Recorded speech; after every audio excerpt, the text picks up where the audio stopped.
when we were born with original sin. And so our capacity for grace just wasn't there. So we needed to be baptized. And when we're baptized, it's a great, great sacrament. When we're baptized, all the original sin is poured out, and we're totally transparent now. We're totally transparent. At baptism, that's such a powerful sacrament. It wipes away that original sin, and we have no actual sin there because the baptized baby hasn't sinned. So that baptized baby is pure and transparent and full of grace, full of light. But as that baby grows up and starts to sin and starts to be selfish, then all of a sudden, even though they've been baptized, sin starts to fill up in their soul, and their capacity for holiness is reduced. The more sin, the less capacity for light, the less capacity for holiness. God is light, the devil is darkness. So the more we sin, the capacity again for light is suffocated. So we have this constant battle between sin and grace, transparency and just blindness. Light and darkness is in the world.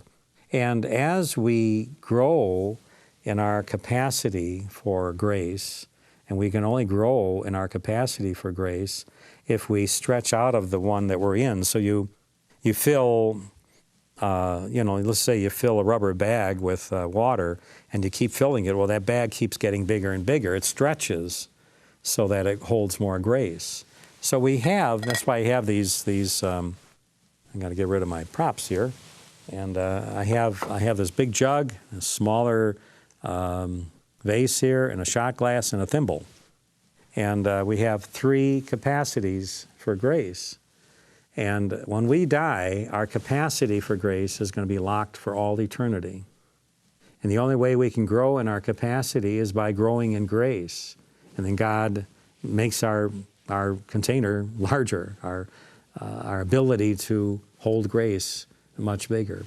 And when we die, the amount of sanctifying grace in our soul is locked for all eternity. Our capacity to know, love, and serve God is locked for all eternity. In John 17, God tells us, eternal life is this, to know you. So it really, I think this is what it's going to be. When we go to heaven, we're all going to be perfectly happy. We have this big jar here, or vase here, and a smaller one, and a shot glass, and a thimble. We're all going to be perfectly happy to our capacity, but we're all going to have different capacities for holiness. And that depended on our ability. How do we grow from a thimble? Well, we fill it up with grace, and then it goes to a shot glass because we just grown out of the thimble, our capacity, and then it goes to this other one. When this is filled, and it goes to this, and it keeps getting bigger and bigger. I had a 10-gallon jug, and the other one can't fit it on the set.